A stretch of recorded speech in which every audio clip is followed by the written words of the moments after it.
ભાવનગર શહેરના સુભાષનગર વિસ્તારમાં આવેલી બે સોસાયટીઓના કુલ 4 મકાનમાં તસ્કરો ત્રાટક્યા।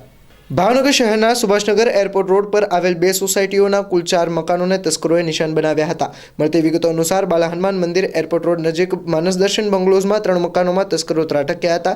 મકાન નંબર 8A અને 9A માં રહેતા રહીશો ઘરે હાજર ન હોય જે મોકાનો લાભ ઉઠાવી તસ્કરોએ હાથફેરો કરી ચોરી કરી નાસી છૂટ્યા હતા। સીસીટીવી કેમેરામાં વાડી વિસ્તારમાંથી ઘૂસણખોરી કરતા અને ચોરી કરતા 3 ઈસમો કેદ થયા હતા। આ ઉપરાંત શાંતિવન બંગલોઝ માનસ દર્શન પાછળ આવેલા સોસાયટીના 17A ક્રમાંકના બંગલોમાંથી પણ તસ્કરો ત્રાટક્યા હતા। પોલીસ દ્વારા વધુ તપાસ હાથ ધરવામાં આવી છે તેમજ કેટલા મુદ્દામાલની ચોરી થઈ છે એ બધી જ જાણકારી પોલીસ તપાસ બાદ સામે આવશે।